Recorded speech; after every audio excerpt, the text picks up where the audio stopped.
Hello everyone and welcome back to Real Talk.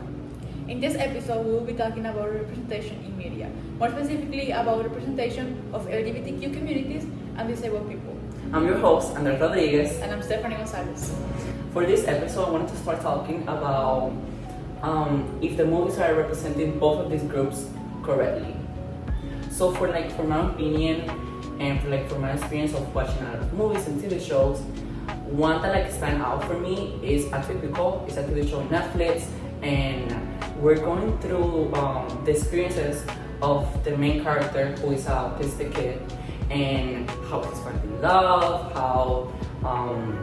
how's school for him, and how different experiences for him are affecting him. Also, his sister is going through the phase of discovering who she is, and she wants to be a lesbian. And I think they represent the movie really great. What do you think, Stephanie? For you? Oh, I think you're right. I think it does represent the show really good. But two things that don't really fit with me is because I used to watch this show. I watched it completely front to back to front. And when I went on TikTok to watch edits and those stuff, it turned out that everyone was against it. Everyone was saying it's not that's not how autism works. That's not accurate at all. And it was so shocking to me. And then it turns out that the actor is not autism at all.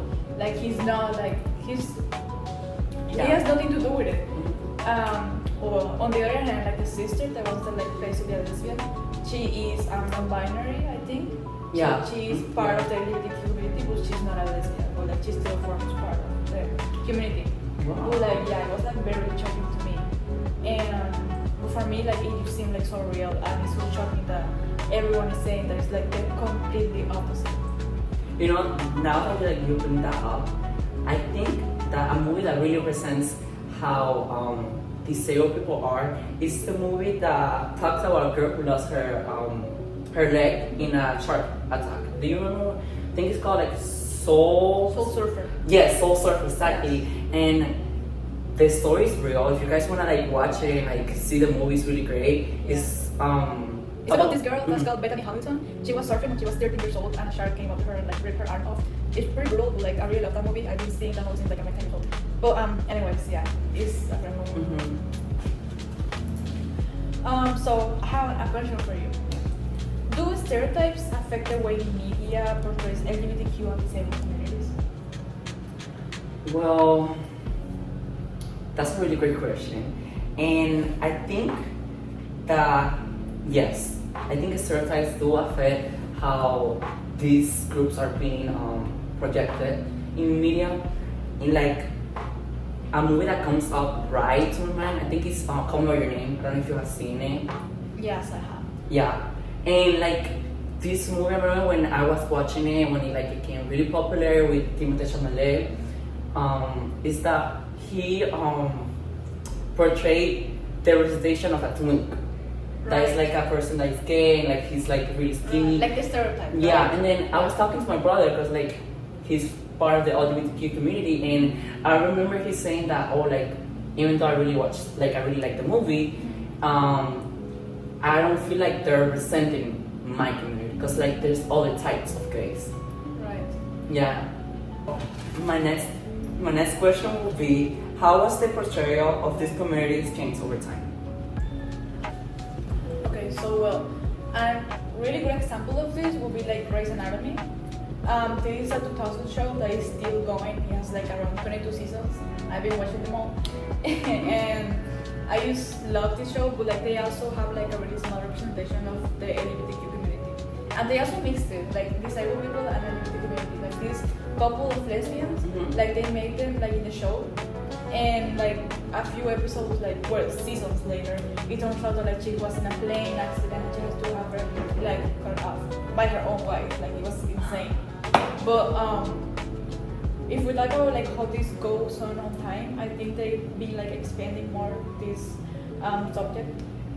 For example, Grey's Anatomy compared to another show Sex Education, it goes completely wider. It goes more than the limit. There's not a limit. I'm just saying that it goes to show more than. Yeah, it's it's like showing more representation, more yeah, like variety. it's not like they don't care like what people think. They just show everything they can. Yeah.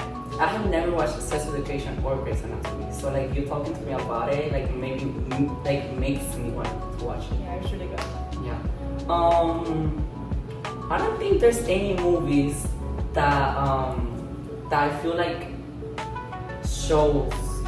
Maybe like we're seeing more movies and more representation about these two groups in like TV shows for kids. Like I have seen like more representation about people that have disabilities, and I think it's really great because they're teaching kids to like accept others who they, like how they are, and it doesn't matter if you're like your gender, your race, or how you look.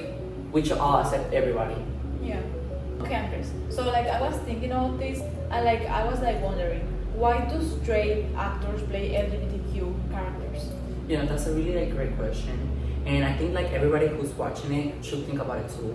Cause why someone that is not from the community and maybe will not do a real representation about that community is playing a character that is from the community? Like from Call Me By Your Name, going back to that movie, both actors are straight in real life, but they're playing a character that is from the LGBTQ community. So I think like letting LGBTQ actors play roles from their community is gonna spend more representation and it's gonna open the doors for those actors. Right. And what do you think? I'm just wondering why are they, instead of opening those doors, why are they closing them? And why? Well, in my own opinion, I think it's used for questions of like comfort. I think they prefer to like stay, like don't be like trying to go over like boundaries or like something like that. They're trying to like stay on the box, like just trying to find a straight actor who is reliable, like Timothy Chalamet. Like he's like super famous. He's like super famous, and like I think he's just like a great actor, and they prefer to find him other than finding an actual gay actor. And yeah, I just think that it's just like better for them, and I think it's just more reliable for them than finding that. But at the same time, it's like sad because they're closing those doors for those actors who actually want to play those roles. You're right, and now that you asked me that question, I'm also thinking, why are roles from actors that are disabled playing by a person that is not disabled? Like from Atypical, the guy that you told me that play a kid that have autism, he doesn't really have autism. Yeah. You know? So like these roles, I think in the media should change it. Yeah.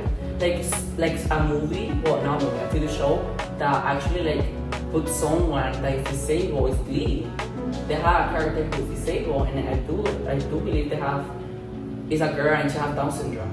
Yeah. And I think like representing that is really great because you can have more kids that are disabled to watch and feel appreciated in the media.